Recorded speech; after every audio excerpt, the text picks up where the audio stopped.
Yo, YouTube, what's going on? It's your boys, Abezy. We are back with the video, guys, and today, man, SnD 101, kind of version 2.0. We did this last year, but this year, we'll be going over a lot more, a little bit more in depth, and hopefully giving you a good look at how to play Search and Destroy in Black Ops Cold War. Really, these are tips that range all the way from beginner's tips to veterans tips, but these are things that you have to know to be good at Search and Destroy. So without further ado, let's get right into it. Let's go. So first of all, you're gonna be seeing some gameplay from Cities in these kickoff tournaments in Black Ops Cold War. He's the man. Go check him out. He's been doing YouTube lately, so subscribe to Cities on YouTube. The link's right here. You're looking at it. Overall, Search and Destroy is insanely complex. I think on the surface, it's really simple. Kill the guys on the other team and you're going to win. But really, there's so many layers when it comes to what it takes to be a fantastic Search and Destroy team.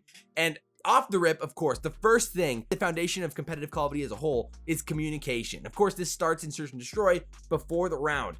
I mean, of course, if you're playing pubs, it's gonna be a little bit tougher to talk to your teammates because you know how that goes in Search and Destroy. But if you're playing competitively with a squad, of course, the plans and the strats pre-round are so important. Hopefully you kind of go into the whole map with an overarching plan and you already have an idea of what you like to do on these maps. But in either way, going in each round, you need to have a hard set plan with your squad about how you're going to set up, which we're going to talk more about a little bit later in this video, and how you're going to push certain areas on the map. That can be as simple as like saying, yo, let's send 3A, 1B on defense, or that can be as complex as really laying out a legitimate plan of attack for each round. Like, yo, I'm going to push up past Gen, I'm going to smoke on green, and I'm going to rush through bathroom to hit their flank, like something like that, you know, any type of communication along those lines. And those comms should be really active pre-round and then heading into the round as well. Realistically, you need to call out what you're seeing and even what you're not seeing. And communication is something that basically everybody can work on. You can always be better at communication in one way or another, whether it's your attitude or how often you're calling out, the type of conversation you're having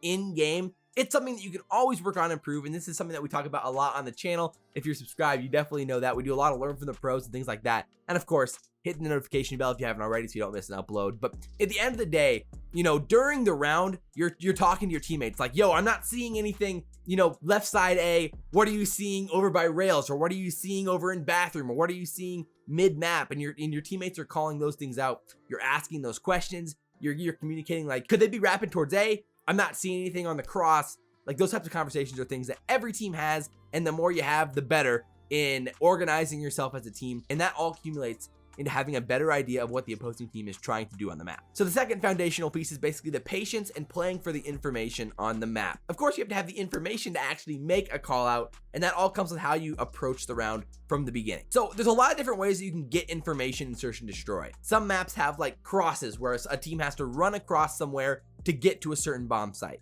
And that's something that you can use to your advantage. Like, you can say, okay, 1 cross to A or 2 cross to A, or insert how many players cross to A or B here based off what you're seeing. And that information can be vital in helping your team make the right decisions in game and how you're going to approach a certain situation. Of course, this is an area where snipers can be really valuable. Quickly peek things, get good lines of sight with their scopes, and find information on bomb sites or important lines of sight or important areas on the map with the scopes in hand. So that's a really good way to use snipers and utilize the snipers. And generally, the snipers have a lot to do with the communication for a team because they're calling out, creating the big picture conversations about how the other team is approaching this round and how you and your team should approach this round. And so that's all very important in the foundational aspects of how you and your team play Search and Destroy. Similarly, you can use stuns and nades to really gather a lot of information. The stuns can help you check certain areas that you can't see yourself. You can nade certain areas that you can't see yourself. And those are things that you're always communicating with your team. Like, yo, my stun didn't hit that green, or I threw a stun back green, there's nobody there. Those types of combos can be really beneficial to help narrow down where the opposing team is on the map and paint a picture of where the opposing team could be in you and your teammates' minds. And the other way that you can find information is basically just by shoulder peeking or wiggling around corners. So you're just kind of like back and forth around a corner real quick to peek something, to not actually fully peek something so you don't get killed, but just to get a little bit of information and then back up again to give yourself an idea of where the other team could be or where they might be sitting or looking in those ways. And those are all ways to gain information, and that's important early on in the rounds. Get an idea of what the opposing team is trying to do. So the next thing is pretty simple, straightforward. It's basically getting a feel for understanding the timing of Search and Destroy. Well, like, that means at a certain point in a 2v2 or in a 3v3 or in a 1v1, you got to go try to plant a bomb, you got to go try to defend a bomb. You got to get a good idea of how long it takes for guys to get to a certain point in the map, or when to check certain things. You know, if you get the bomb down you're trying to play time, burn time, check bombs, play the time to your advantage. And the time on the clock is either your best ally or your worst enemy in any given round. And that's something you learn to get better at utilizing as you play more Search and Destroy. And we definitely talk a lot about that on the channel as well in Learn from the Pros and Tips videos that will be expanding on a lot more as Black Ops Cold War goes on. So number 4, the next thing is obviously really important. It's playing for bombs. Whether this is offense or defense, the bomb sites are your babies in Search and Destroy. You either want to protect them or you want to destroy them. Let's talk about the offensive side of things first, because it can get really tough. You really do have to communicate with your team about how you're pushing towards this bomb and how you're going to plant the bomb for the best chance to win the round after you get it down. So when you're planning a bomb, first thing you have to communicate and consider is where the opposing team could come from while you're planting. So if you're planning on the right side of the bomb, you need to have a teammate who's watching your exposed side while you're getting that bomb down. And that's something that you have to communicate with your teammates, like, yo, I'm planning right, watch my right. And then someone will say, yeah, I got your right. And then you're getting the bomb down. When you plan on that right side, that tells your teammates, like, okay, we need to set up for the best line of sights to be able to watch this bomb. You don't have to be staring at the bomb, obviously, but you do have to be weary that you have all your angles checked so they can't be ninja diffusing on you. It is definitely important to check the bomb every 5 to 15 seconds if you're not sure 100% that you have every line of sight covered that they could get there. And that's important to be aware of with your minimap awareness about how your team is set up, the line of sights that you and your teammates have,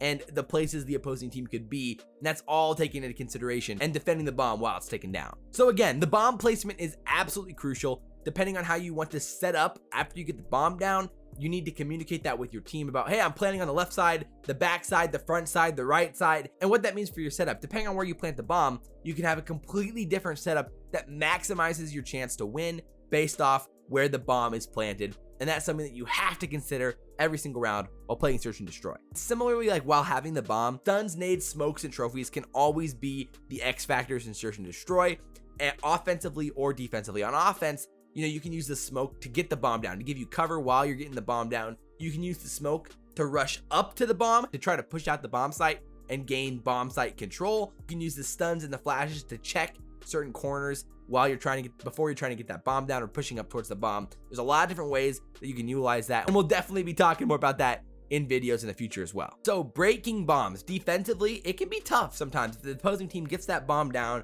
and you're like, all right, how are we breaking this? Again, smokes, nades, stuns, and trophies are always to your advantage. Of course, you can use those stuns and nades to check those most OP spots on the map, and smokes are crucial in retake situations in Search and Destroy. You can use them to block lines of sight, forcing the opposing team to push up to check the bomb in a different spot. You can throw the smoke directly on the bomb site and try to defuse in that way. You can use it as a distraction to throw the smoke in a different area. There's just a lot of ways that you can use smokes. It can differ on the bomb site, the map, or the game in any situation. At the end of the day, pushing up to a bomb site on offense or trying to break a bomb site on defense, you have to play together and play your trade. So that leads us into the next thing, is gunfights specifically, and how to play the advantages in Search and Destroy. And so first of all, baiting and trading is SnD 101.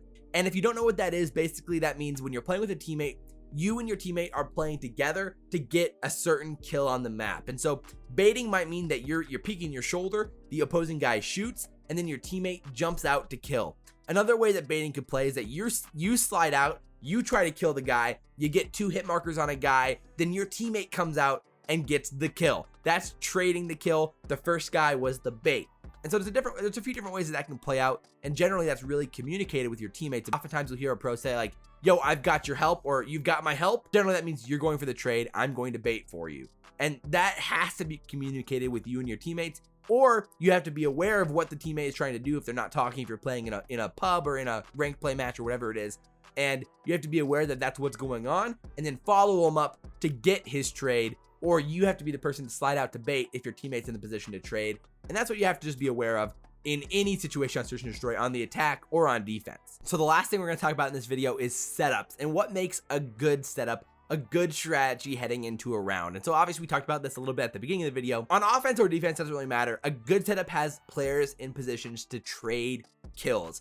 and an individual player should never or very rarely be peeking a line of sight that it has an untradeable angle. So what that means is if you're peeking the left side of a really long angle, like think back to Modern Warfare. I know it's painful thinking back to Modern Warfare, but think about like Arklov peek on Modern Warfare. There were some long lines of sight there with some very untradeable angles. So think about the trench on the far left side of the map. If you're trying to peek that and someone kills you, you should really only be peeking that if your teammate is in a position where he can come out and try to trade that kill if you go down. Obviously, there's exceptions where you just have to peek it sometimes, and maybe you're the one that's trying to peek first. You have a sniper or an AR, and you feel like you might have the advantage in that situation.